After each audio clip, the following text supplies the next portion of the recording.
అందరికీ నమస్కారం అండి. ఓం శ్రీ మాత్రే నమః.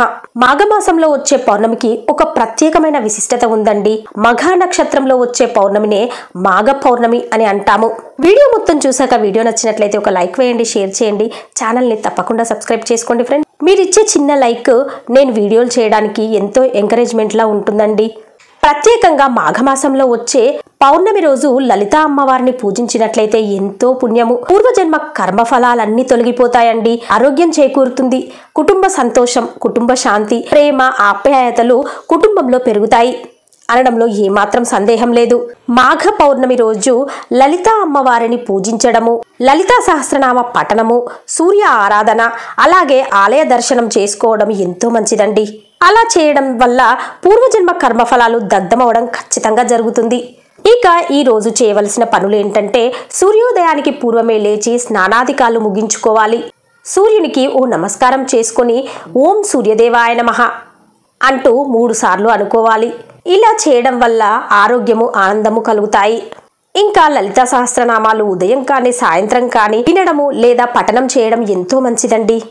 లలితా సహస్రనామాలు మంత్రాలు కాదు, అవి అమ్మవారి నామాలు. లలితా సహస్రనామాలు మామూలుగా మనము మంత్రాలు అనుకుంటాము, కానీ ఆ లలితా అమ్మవారి నామాలు వేద మంత్రాలతో సమానము. లలితమ్మ ఒక్క శ్లోకం తీసుకొని పదే పదే ఆ నామాలు ఉచ్చారణ చేయడం వల్ల ఆ నామాలకు ఎంతో శక్తి లభిస్తుందండి.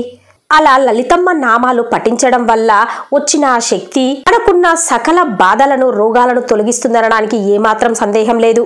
లలితా సహస్రనామాలు ఎవరూ రచించలేదండి. నిండు సభలో అమ్మవారి నుండి 8 కిరణాలు బయటకి వచ్చాయి. ఆ 8 కిరణాలనే వసిన్యాది వాగ్దేవతలోనే అంటామండి. అమ్మవారి నుండి బయటకి వచ్చినాయి కాబట్టి ఇవి వేదంతో సమానం. సాధారణంగా వేదం ఏమి చెప్పిందంటే, భగవంతుడు ఎవరు, ప్రకృతి అంటే ఏమిటి అనే వాటి గురించి వేదాలు విశదీకరించాయి. లలితా సహస్రనామాలు ఇవి ఒక నామాలే కాదు, ఇందులో మంత్ర బీజాక్షరాలు ఇమిడి ఉన్నాయి. లలితా సహస్రనామం మాకు చదవడం రాదండి అనుకుంటే కేవలం విన్నా చాలండి. లలితా సహస్రనామం వినుకుంటూ ఓం శ్రీ మాత్రే నమః అని అనుకుంటే ఎంతో పుణ్యం. ముఖ్యంగా లలితా సహస్రనామం వినడం గాని చదవడం గాని చేయడం వల్ల అపమృత్యు దోషాలు తొలగుతాయి. మానసిక ధైర్యము, మానసిక ప్రశాంతత పెరుగుతుంది. ఏ పూజ చేసినా ముఖ్యంగా నమ్మకం ఉండాలండి. అమ్మవారు ఉంది, మనం పూజిస్తే అమ్మవారు వస్తారు. అమ్మ ఉంది అన్న నమ్మకంతో అమ్మా అని ఒక్క పిలుపు పిలిస్తేనే చాలండి, అమ్మ మన చెంతకు చేరుతుంది, కష్టాలు తీరుస్తుంది. అమ్మా అన్న ఆ కమ్మని పిలిపే అమ్మ మనతో ఏమైనా చేపించుకుంటుందండి.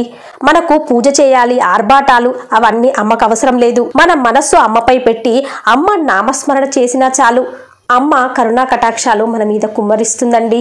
పూజ చేసేవాళ్ళు కానీ, పూజ చేపించే వాళ్ళు కానీ మనసు అమ్మపై లగ్నం చేయాలి.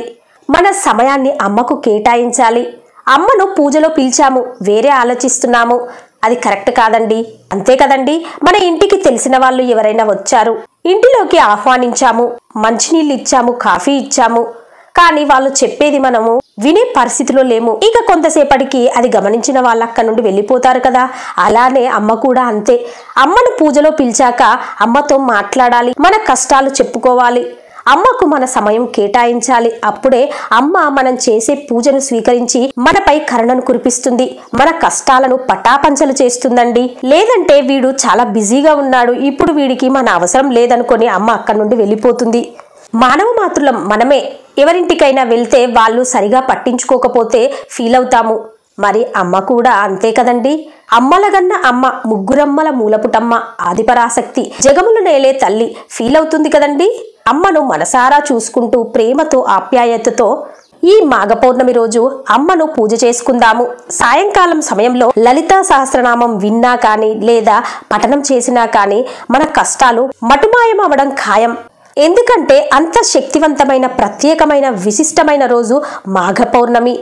మనందరము అమ్మను రేపు మాఘ పౌర్ణమి రోజు ధ్యానిస్తూ అమ్మ కరుణా కటాక్షాలకు పాత్రలమవుదామండి. అమ్మదై ఉంటే అన్నీ ఉన్నట్లే. ఓం శ్రీ మాత్రే నమః. ఓకే ఫ్రెండ్స్, మీకు కనుక ఈ వీడియో నచ్చినట్లయితే ఒక లైక్ వేసుకోండి, షేర్ చేయండి, ఛానల్ తప్పకుండా సబ్స్క్రైబ్ చేసుకోండి, మరవకుండా బెల్ బటన్ యాక్టివేట్ చేసుకోండి ఫ్రెండ్స్. అప్పుడే నేను చేసే ప్రతి లేటెస్ట్ వీడియో మీ మొబైల్కి నోటిఫికేషన్ రూపంలో చేరుతుంది. ఉంటానండి. Thank you for watching.